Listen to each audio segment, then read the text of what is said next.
प्यारे बुजुर्गों, माताओं, भाई और बहनों, हम जब भी अपने आप के बारे में सोचते हैं तो हमें यही लगता है कि हम सबसे अलग हैं। छोटी सी उम्र से जब से बच्चे पैदा होते हैं,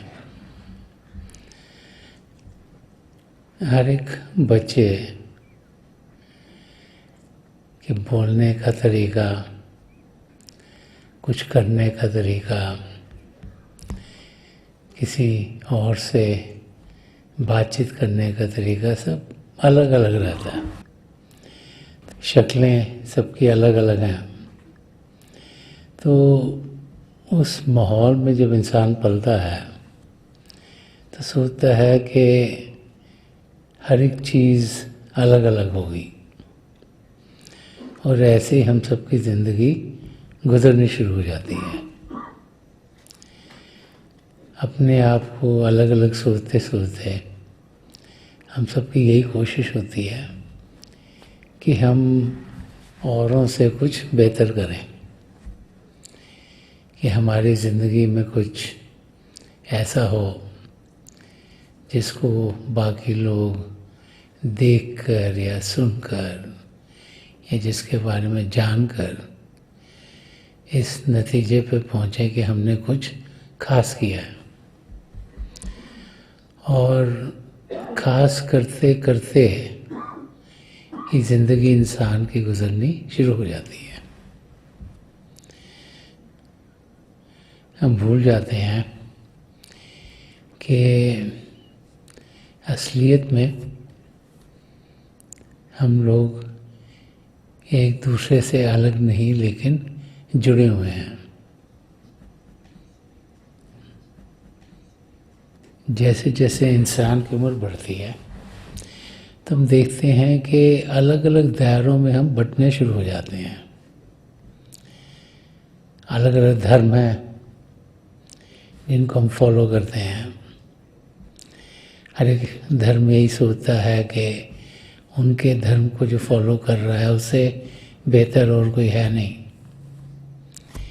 अलग अलग भाषाएं हैं जो हम बोलते हैं। जहाँ जहाँ भी हम पैदा हुए हों, जो भी भाषा वहाँ पर बोली जाती हो वही हम बोलना शुरू हो जाते हैं। जो वहाँ के कस्टम्स हो, कल्चर्स हों, तौर तरीके हों, वही अपनी ज़िंदगी में हम डालना शुरू करते हैं। तो अलग अलग किस्म की दीवारें हम इंसानों ने बना ली हैं। बहुत से लोग जहाँ भी रहते हैं उनसे मिलने की कोशिश करते हैं जो उन्हें लगता है कि ये हमारे जैसे हैं। अगर कोई बहुत पढ़े लिखे होंगे तो सोचते हैं हम पढ़े लिखों के साथ मिलें। जो बहुत अमीर होंगे वो कहते हैं हम अमीरों के साथ मिलें। जिस जिस किस्म की सिचुएशन हमारी अपनी हो उसी लिहाज से हम अपने दोस्त और मित्र ढूंढने शुरू कर देते हैं, और फिर उस दायरे से बाहर निकलने की कोशिश नहीं करते, क्योंकि उस दायरे को हम अच्छी तरह से जानना शुरू हो जाते हैं, उसे पहचानना शुरू हो जाते हैं, और वो हमें लगता है कि ये हमारा दायरा है। और उस दायरे में बड़े रिलैक्स रहते हैं, आराम से सबसे मिलते हैं। कुछ और करना पड़ता है तो हमें लगता है शायद कोई और सर्कल हमें समझ नहीं पाएगा, शायद हम उन्हें समझ ना पाएं। और आस्ते आस्ते आस्ते ऐसे ही इंसान की ज़िंदगी गुजरनी शुरू हो जाती है। तो महापुरुष हमें समझाते हैं कि हमें अपनी ज़िंदगी में नज़रिए को बदलना है। संत दर्शन सिंह जी महाराज बहुत बड़ी समझाया करते थे कि teach them while they are young, कि जब बच्चे छोटे हैं उन्हें हम सही चीज़ सिखाएं।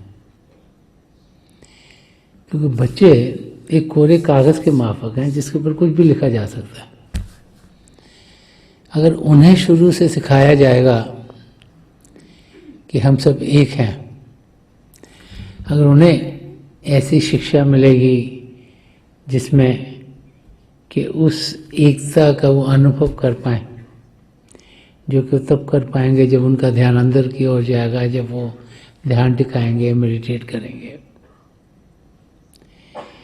कि छोटी सी उम्र से अगर बच्चों को समझ में आना शुरू हो जाए कि जिससे भी हम मिलते हैं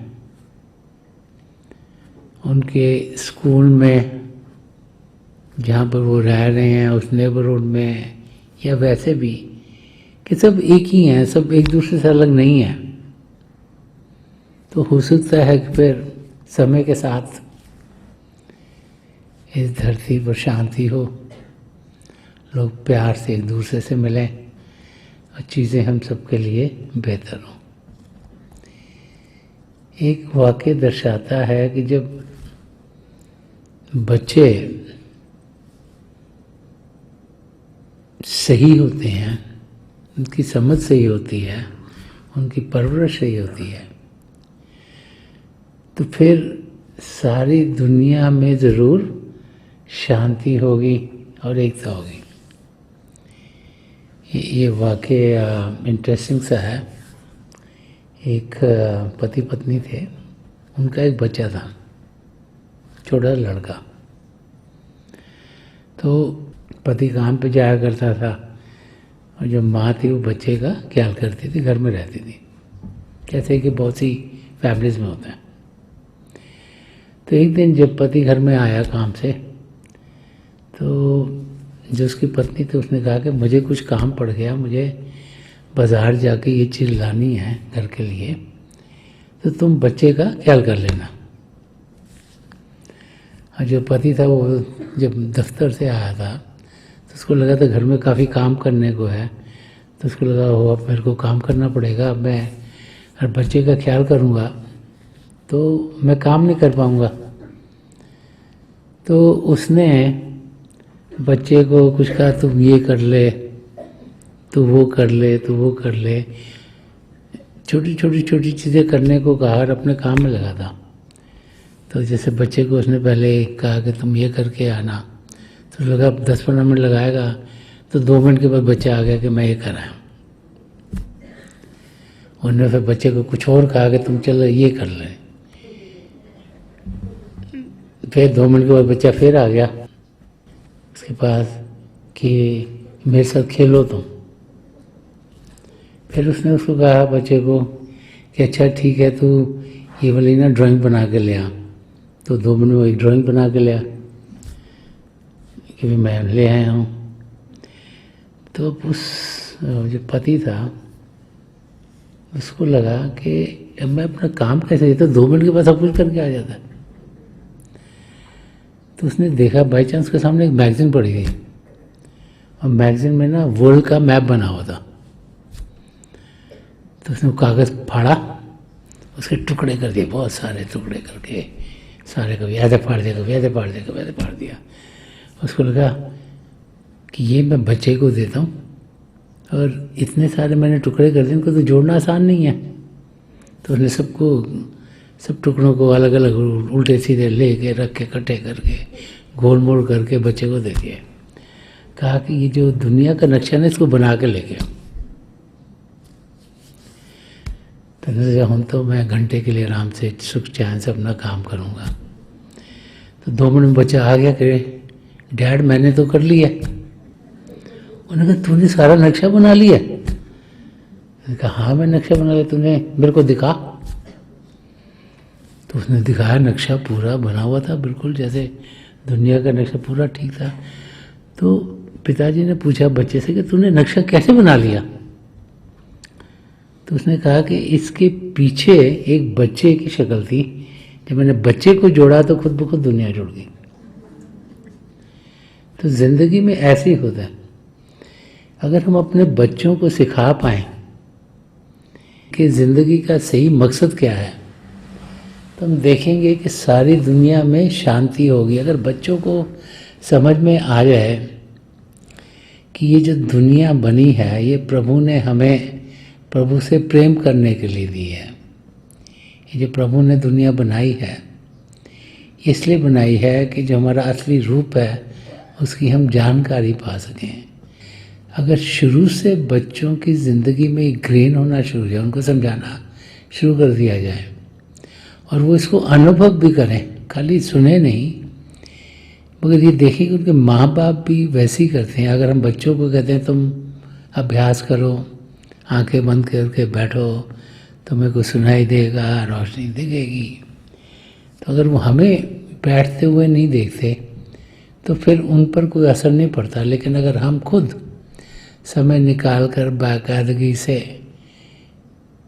अभ्यास करते हैं तो बच्चों पर उसका बहुत गहरा असर होता है। हम सब एक ही जगह से आए हुए हैं, हम सब प्रभु की संतान हैं, हम सब चेतन हैं, हम सब आत्माएं हैं जिन्हें के ये अलग अलग शरीर दे दिए गए हैं। और हमें जो ये बाहरी रूप है हमारा जो कि एक दूसरे से अलग है उस तक नहीं रहना, उससे आगे बढ़ना है, तभी जिंदगी में सुख चैन आएगा। हम देखते हैं घर घर में लड़ाई हो रही है, एक दूसरे से इंसान दुखी हैं, काम पे भी जाओ कोई काम करने वाला अपने बॉस से खुश नहीं, सब जगह तनाव ही तनाव है। क्यों? क्योंकि हम सब एक दूसरे को अपने आप से अलग सोचते हैं, हम सोचते हैं हम उनसे बेहतर हैं और इसीलिए ज़िंदगी में तनाव बढ़ता चला जाता है। संदर्शन सिंह जी महाराज ने एक जगह लिखा है इस पॉइंट को समझाने के लिए, वो फरमाते हैं कि हरम के फूल, दहर के फूल, कलीसा के फूल जब मिल गए हैं तो आई है इस चमन में बहार। वो फरमा रहे हैं कि चाहे हम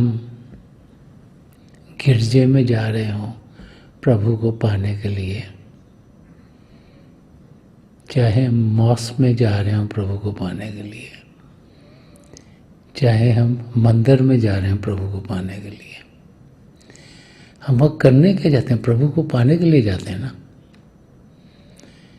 हम चाहते हैं कि प्रभु हमें प्रोटेक्ट करें, प्रभु की दया दृष्टि हम पर पड़े, प्रभु हमारा ख्याल करें, हमें तकलीफ़ ना हो, किसी किस्म की तकलीफ़ ना हो, हमारी ज़िंदगी आराम से गुजरे। इसीलिए पिता परमेश्वर को इंसान याद करता है। इसीलिए हम जो भी प्लेसेस ऑफ वर्शिप हैं, जहाँ जहाँ हमारे बिलीफ्स हैं वहाँ पर हम जाते हैं। तो कहते हैं वहाँ पर अगर जाने वाले सब मिलजुल के बैठेंगे तो इस चमन में बहार तभी आएगी। जो बगीचा ये तभी सही तरीके से महकेगा।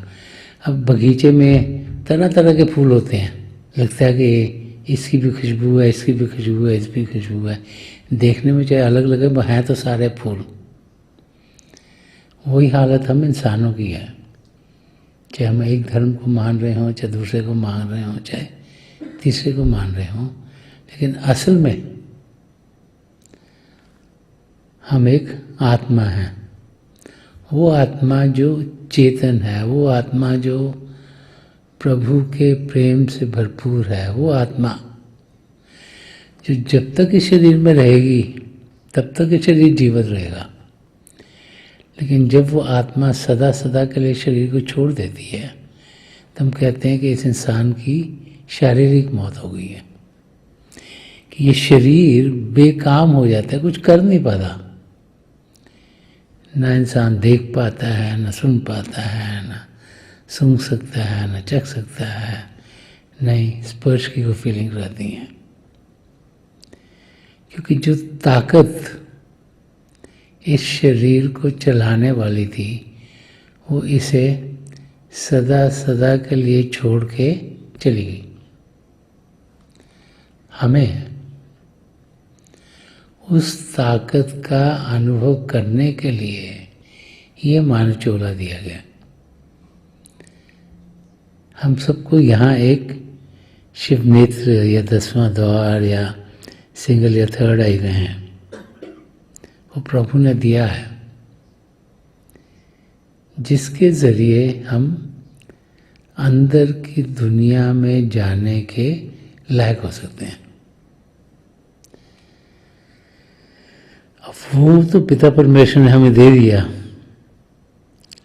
उसके होते हुए अगर हमने उसका इस्तेमाल नहीं करा तो फिर हमें कुछ फ़ायदा नहीं होगा। हजूर बाबा सावन सिंह जी महाराज अपने सत्संगों में बार बार फरमाते थे, अगर हमें कोई बीमारी है और हम डॉक्टर के पास गए और डॉक्टर ने कोई दवाई दी, घर में लेके आए लेकिन उसको अलमारी में रख दिया, खाई नहीं, तो हमारी बीमारी दूर नहीं होगी। ऐसे ही अगर जो प्रभु की देने हमें मिली हैं, अगर उनका हमने इस्तेमाल नहीं किया तो ज़िंदगी हमारी ऐसे ही गुजर जाएगी। तो बार बार महापुरुष हमें समझाते हैं कि जो ज़िंदगी का मकसद है, जो अपने आप को जानना है, जो पिता परमेश्वर को पाना है, उसे हमें पूरा करना चाहिए। उसे पूरा करने के लिए मानव चोला मिला है। और जितने भी पदार्थ हमें चाहिए अपने आप को सही रूप में जानने के लिए और पिता परमेश्वर को पाने के लिए, प्रभु ने सब इस शरीर में हमें दिए हुए हैं। हमें प्रभु की जो क्रिएशन है उसको खोजना है, और प्रभु कहीं बाहर नहीं, हम सबके भीतर है। इसलिए जो ध्यान टिकाने का तरीका है वो ध्यान को बाहर से हटाकर अंदर की ओर करना है।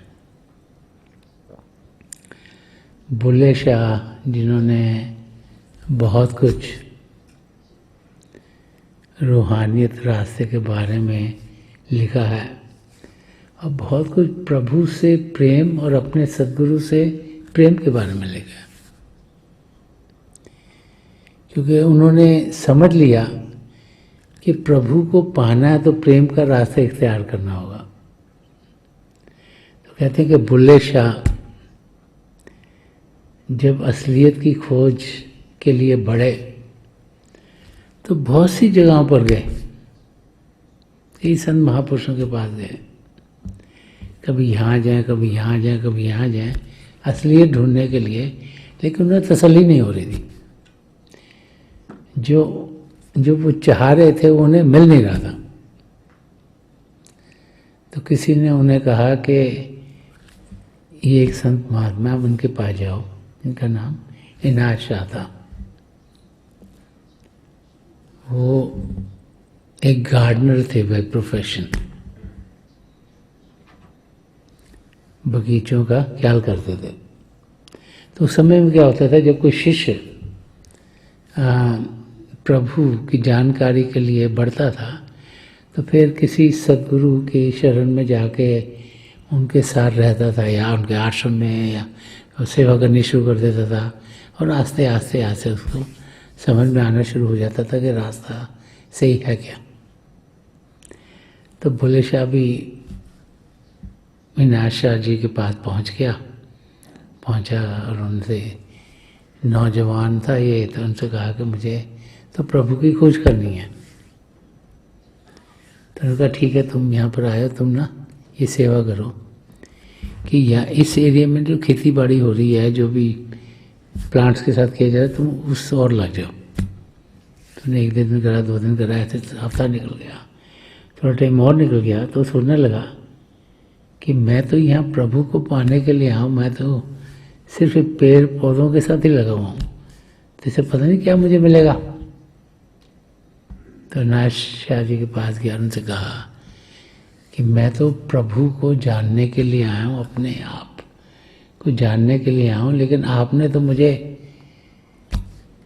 कभी यहाँ पर कहते बीज डाल दो, कभी यहाँ कहते पानी कर दो, कभी इस प्लांट का केयर कर लो, कभी उसी ट्री का केयर कर लो, इन कामों में लगा दिए। तो विनाशा जी हंसने लग पड़े। उनसे कहा कि साईंदा की पावना इधरों पुटना तो उधरों लावना। तो उन्होंने कहा कि पिता परमेश्वर का पाना कोई मुश्किल काम थोड़ा है। करना क्या कि जो ध्यान है, जो तुम्हारा बाहर जा रहा है, वहाँ से हटा के अंदर की ओर लगाना है, जो कि अभ्यास करने का तरीका है। उसे भजन सिमरन कहें, उसे मेडिटेशन कहें, उसे कॉन्सेंट्रेटिंग विदिन कहें, किसी भी नाम से पुकारें, वो तरीका जो शरीर को शांत करने का है और मन को शांत करने का है। जब तक शरीर शांत नहीं होगा, मन शांत नहीं होगा, तब तक जो अंदर का रास्ता हमारे लिए खुलेगा नहीं। क्योंकि अगर हलचल होगी शरीर में तो ध्यान हलचल की ओर जाएगा। अगर मन हलचल करेगा किसी भी विचार के जरिए तो ध्यान विचार की ओर जाएगा। तो दोनों को शांत करना बहुत ज़रूरी है। तो शरीर को तो शांत करना आसान है, एक शांत जगह ढूंढें और अभ्यास के लिए बैठ जाएं। शांत जगह तो सुनने की इंद्रिय अंदर को खिंच गई। हमें कोई जहाँ भी हम अभ्यास के लिए बैठते हैं, ये नहीं सोचना इसको हमने रूहानी तरीके से चार्ज करने हैं जगह को, कि अगरबत्तियाँ जलाएं या कुछ और इंसेंसेस डालें, उसकी कोई ज़रूरत नहीं है, ताकि सुनने की इंद्रिय अंदर को खिंचे। जब ध्यान टिकाएंगे तो खाएं पिएंगे नहीं, तो चखने की इंद्रिय अंदर को खिंचेगी। एक से ज़्यादा लोग इकट्ठे बैठ के अभ्यास कर सकते हैं। हम सबका कनेक्शन पिता परमेश्वर के साथ अपना अपना है। हम सबको एक ही समय पे प्रभु के अनुभव हो सकते हैं, लेकिन हमें ये देखना है कि जब हम बैठते हैं इकट्ठे तो कोई भी शरीर का हिस्सा किसी और को ना लगे, नहीं तो वो इंसान हिलेगा तो हम ऑटोमेटिकली हिल जाएंगे, ताकि हम शरीर को शांत कर सकें। तो हमने यह नहीं कि भाई हाथ पकड़ के बैठना है या कुछ और करना है। शरीर का कोई भी हिस्सा किसी और को नहीं लगना चाहिए। और ज़्यादा लोग अभ्यास के लिए बैठते हैं, जब हम बैठें, चाहे कुर्सी पे बैठें, ज़मीन पर बैठें, जैसे मर्जी बैठें, तो आँखों को बंद करना है ताकि देखने की इंद्रिय भी खिंचे। तो पांचों इंद्रियों का अंदर की ओर आना कोई मुश्किल काम नहीं है। जैसे ही हम बैठने की कोशिश करते हैं, आंखों को बंद करते हैं, एकदम से हमें कोई ना कोई विचार आ जाता है। विचार मन से आते हैं। मन नहीं चाहता हम पिता परमेश्वर को जाने। मन यही चाहता है कि हम दुनिया की चीज़ों में लगे रहें। अब महापुरुषों ने समझाया कि मन को तुम कभी भी पूरी तरीके से शांत नहीं कर सकते, क्योंकि मन एक ऐसा नाग है जिसके 100 सिर है। तरह तरह के तरीक़ों से आपको डर सकता है। आपको पता भी नहीं लगेगा कि कैसे उसने आपको अपनी मंजिल से दूर कर दिया। तो महापुरुष समझाते हैं कि मन को भी हम समझाएं कि ये तुम्हारा घर नहीं है, तुम्हारा घर तीसरी मंजिल पर है, कि तुम प्रभु के नाम का जाप करो ताकि तुम भी अपने घर की ओर जा सको। तो प्रभु का नाम का जाप जो करना है वो मन ही मन करना है, ताकि जो मन की शक्ति है वो जाप में लगे और विचार की ओर ना जाए। तो जब मन ही मन हम प्रभु के नाम का जाप करते हैं तो हम देखते हैं कि मन में उतनी ताकत नहीं रहती कि हमें विचार भेजे। और उस अवस्था में जब शरीर शांत हो गया, ये पांचों इंद्रियां अंदर की ओर खिंच गई हैं और मन भी उस अवस्था में पहुंच गया जहाँ वो विचार नहीं भेज रहा, तो हमें अपने सामने रोशनी के चिन्ह दिखते हैं। ज्योति और श्रुति, ये दो प्राइमल मैनिफेस्टेशंस हैं पिता परमेश्वर की, लाइट एंड साउंड जिन्हें कहा गया। तो जब हम उस ज्योत के साथ जुड़ते हैं तो खुद ब खुद जितने भी मन माया के पर्दे हमारी आत्मा के ऊपर पड़े हैं वो हटने शुरू हो जाते हैं। इसीलिए बार बार समझाया जाता है कि बाकायदगी से रोज़ाना हम अभ्यास करें ताकि हम उस अवस्था में पहुँचें जब पहले आज से ये जितने भी आवरण हम पर चढ़े आस्ते आस्ते हटें, ताकि हम जो पिंड का देश है उससे बढ़ के अण तक पहुँचे, अण के देश से बढ़ के ब्रह्मांड तक पहुँचे, उससे बढ़ के पार ब्रह्म तक पहुँचे, उससे बढ़ के सचखंड तक पहुँचे। तब तक ये चारों शरीर जो हमारी आत्मा के ऊपर पड़े हट जाएंगे, हम अपनी निरोल अवस्था में होंगे और फिर पहले हम अपने सतगुरु में लीन होंगे जो हमें इस यात्रा पर लेके जा रहे हैं। फिर हमारे सतगुरु हमारी आत्मा को प्रभु में लीन करा रहे हैं। तो इस यात्रा पर हमने जाना है और जितना जल्दी जाएंगे उतना ज़्यादा समय है अपनी मंजिल तक पहुंचने का। इसलिए छोटी सी उम्र में अगर बच्चों को हम अभ्यास करने का तरीका सिखा देंगे तो वो अभ्यास करेंगे, उनको उसका आनंद मिलेगा। जब उस अभ्यास का आनंद हम पाते हैं तो हम और चाहते हैं कि अभ्यास करें। हमें प्रभु को जानने की इच्छा और बढ़ती है, एक पैशन और बढ़ता है कि अपनी मंजिल तक पहुंच सकें। और जब ज़्यादा बच्चे प्रभु की और कदम बढ़ाएंगे तो हम देखेंगे कि ये ज़िंदगी खुशियों से भरपूर होगी। ऐसी दुनिया बनेगी जहाँ सुख ही सुख हो, जहाँ दुख दर्द का नामो निशान नहीं, और जिस दुनिया में रहकर हम बहुत ही जल्दी अपनी मंजिल को पा सकेंगे। हम बहुत सी बार इंसान सोचता है कि क्या मैं वर्दी हूँ प्रभु को जानने के लिए, कि मैं तो छोटा सा इंसान हूँ। एक तो 8 बिलियन तो इंसान ही रह रहे हैं यहाँ पर ज़मीन पर, फिर पता नहीं कितने जानवर और मछलियाँ और कीड़े मकोड़े और तरह तरह के और जीव जी रहे हैं और प्रभु का सबका ख्याल कर रहे हैं, तो मेरा कितना ख्याल कर पाएंगे। तो मैं तो छोटी सी चीज़ हूँ। लेकिन महापुरुष जब भी इस धरती पर आते हैं बार बार हमें समझाते चले आते हैं कि हम सब पिता परमेश्वर की अंश हैं। हमारा असली रूप जो आत्मा है वो परमात्मा का अंश है। तो प्रभु हमसे बहुत प्रेम करते हैं। हम चाहे नहीं जान पाते वो कितना प्रेम करते हैं, लेकिन वो हमसे बहुत प्रेम करते हैं। हर पल हर क्षण उनकी दया दृष्टि हम पर रहती है और वही हमारे ज़िंदगी के रखवाले हैं। हम किसी भी धर्म के हो सकते हैं, कोई भी भाषा बोल सकते हैं, किसी भी देश में पैदा हुए हों, उसका कोई फर्क नहीं पड़ता, क्योंकि प्रभु की नज़र में हम सब एक ही हैं।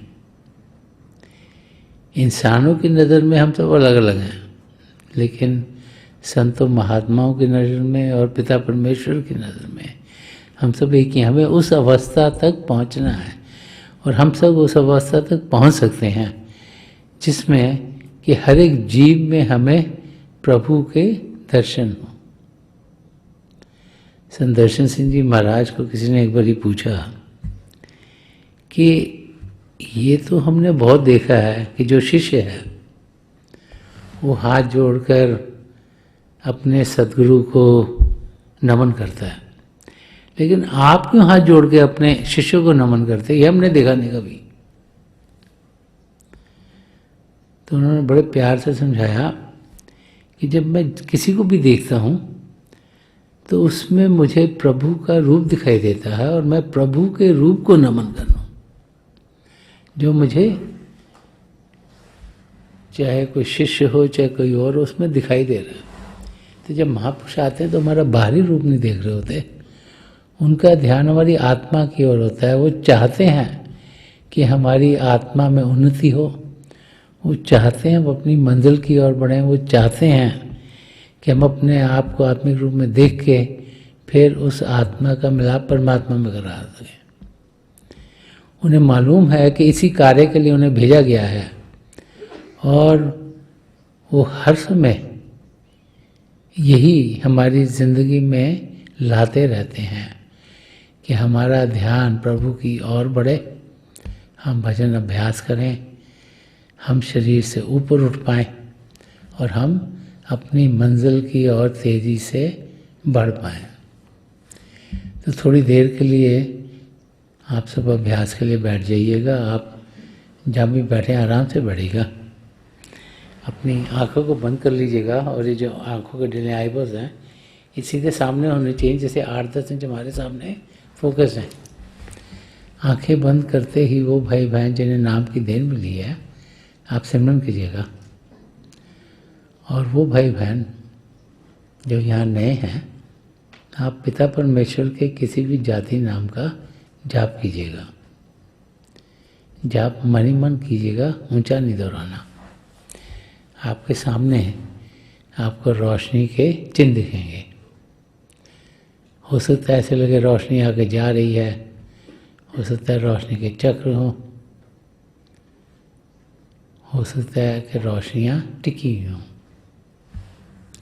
जो कुछ भी दिखता है उसके बीच में देखिएगा। आपको सफ़ेद रंग, सुनहरा रंग, हरा, पीला, नीला, जामुनी, लाल, कोई भी रंग दिख सकता है। जब ध्यान से उसके बीच में देखेंगे तो आप इन रोशनियों से आगे निकल जाएंगे। आपको एक आसमान, उसमें जैसे सितारे टिमटिमा रहे हों, ऐसे नज़ारे देखने को मिल सकते हैं। बड़े ध्यान से उसमें देखेंगे तो जो सबसे मोटा चमकीला सितारा है वो खुलेगा, उसमें से आप चंद्रमा के दर्शन करने के लायक होंगे। जब बड़ी प्रेम से उसमें देखेंगे तो उसे भी पार कर जाएंगे और अंदर के सूर्य तक पहुंचेंगे। और जब एक लगन से उसमें देखेंगे तो आपको अपने गुरु के नूरी स्वरूप के दर्शन होंगे। जब वो वहाँ पहुँचे, नूरी स्वरूप वो स्वरूप है जिसमें से रोशनी निकल रही है। जब आप वहाँ पहुँचे तो उनकी आंखों में देखिएगा, और जो जो चीज़ हम सबके लिए बेहतर है उसी यात्रा पर हमारे सदगुरु हमें लेके जाएंगे। तो हमारा काम है शरीर को शांत करना, मन को शांत करना। आगे जो जो हमारे लिए बेहतर है वही पिता परमेश्वर हमारी ज़िंदगी में डालते हैं। मेरी प्रभु के चरण कमलों में जो पिछली सेंचुरी के महापुरुष हुए हैं, हजूर बाबा सावन सिंह जी महाराज, परम संत कृपाल सिंह जी महाराज और दयाल प्रसन्न दर्शन सिंह जी महाराज के चरण कमलों में यही प्रार्थना है कि जो जो हम सबके लिए बेहतर है वही हमारी ज़िंदगी में डले। हम इन महापुरुषों के प्यार का अनुभव कर पाएँ। ये महापुरुष हमारे भीतर ही हैं, कहीं बाहर नहीं हैं। उनके बताए हुए रास्ते पर हम कदम बढ़ाएं ताकि इसी ज़िंदगी में जो ज़िंदगी का मकसद है, जो अपने आप को जानना है और पिता परमेश्वर को पाना है, वो हम सबके लिए पूरा हो जाए।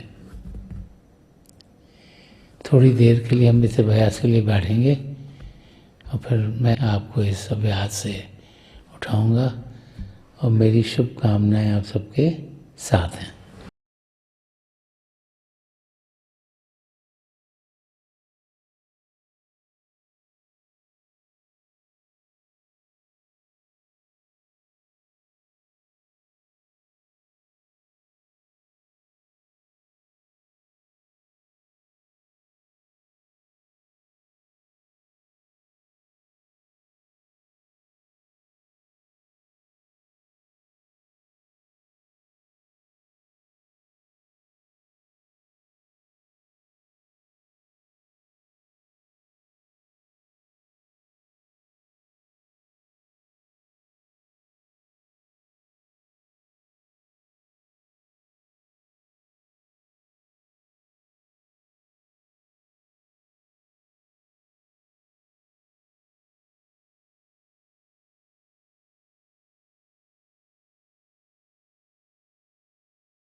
छोड़ दीजिए जी, प्लीज़ लीव ऑफ।